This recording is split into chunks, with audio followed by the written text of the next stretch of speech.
எல்லாருக்கும் வணக்கம். நான் Hima Subramanian. Welcome to home cooking Tamil. நம்ம நிறைய வெரைட்டிஸ் கட்லெட்ஸ் கபாப்ஸ் பண்ணியிருப்போம். இன்னைக்கு பருப்பு வச்சு ஒரு அருமையான கபாப்ஸ் எப்படி பண்ணலான்னு பார்க்கலாம் வாங்க. இந்த பேட்டிஸை நம்ம ஒரு ஸ்டார்டர்ஸாக சாப்பிட்லாம், இல்லைனா பர்கரில் ஃபில்லிங்காகவும் வச்சு சாப்பிட்லாம். இந்த ப்ரோட்டீன் ரிச் ஸ்டார்டரை எப்படி செய்யறதுன்னு பார்க்கலாம் வாங்க. இந்த ரெசிபி செய்ய நான் 2 கப் துவரம் பருப்பு எடுத்திருக்கேன். 2 மணி நேரம் நல்லா ஊற வச்சுக்கலாம். இது 250 ml கப். நல்லா ஊறினதும் தண்ணியை வடிச்சிட்டு தனியாக ஒரு பவுலில் எடுத்து வச்சுக்கலாம்.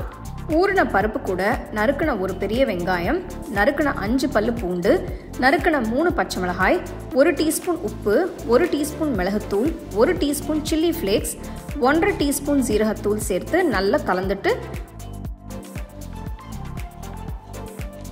1 கப் நல்ல பொடுசாக நறுக்கின கொத்தமல்லியும் சேர்த்து நல்லா கலந்துக்கலாம்.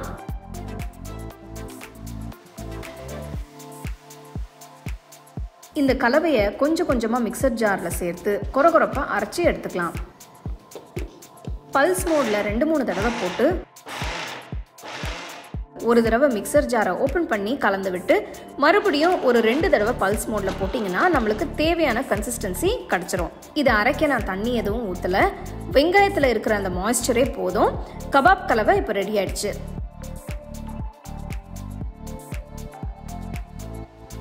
அரைச்ச பருப்பு மிக்சர்லேருந்து ஒரு பெரிய அளவாக எடுத்து உருட்டி லேசாக தட்டி எடுத்துக்கலாம்.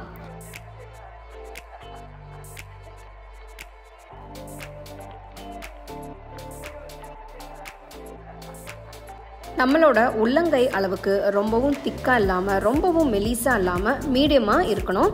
இதே மாதிரி எல்லாத்தையும் ரெடி பண்ணி எடுத்து வச்சுக்கலாம். ஒரு தவாவில் கொஞ்சமாக எண்ணெயை ஊற்றி எண்ணெயை ஸ்ப்ரெட் பண்ணி ரெடி பண்ணி வச்சிருக்கிற கபாபை ஒன்று ஒன்றா மெதுவாக எடுத்து வைங்க.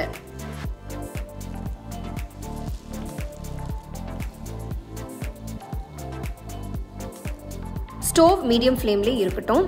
மேலே கொஞ்சம் எண்ணெய் தடவிக்கலாம்.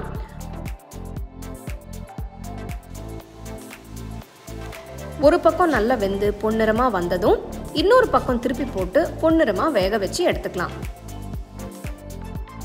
ஸ்டோவ் மீடியம் ஃப்ளேம்லேயே இருந்தால் உள்ளேயும் வெளியிலையும் நல்லா வேகும். இல்லைன்னா வெளியில் மட்டும் கலர் மாறி உள்ளே வேகாமல் இருக்கும். நல்ல டேஸ்டியான ஹெல்த்தியான துவரம் பருப்பு கபாப் ரெடி ஆயிடுச்சு. இது சூடாக சர்வ் பண்ணுங்க. பசங்க பெரியவங்க எல்லாருக்குமே இந்த டிஷ் ரொம்ப பிடிக்கும். ஈஸியான இந்த ரெசிபியை சட்டுன்னு செஞ்சு ஸ்கூல்லேருந்து வர பசங்களுக்கு ஈவினிங் ஸ்நாக்ஸாகவும் கொடுக்கலாம். ஒரு டொமேட்டோ சாஸ் இல்லைனா தேங்காய் புதினா சட்னி வச்சு கூட இதை நீங்கள் சர்வ் பண்ணலாம்.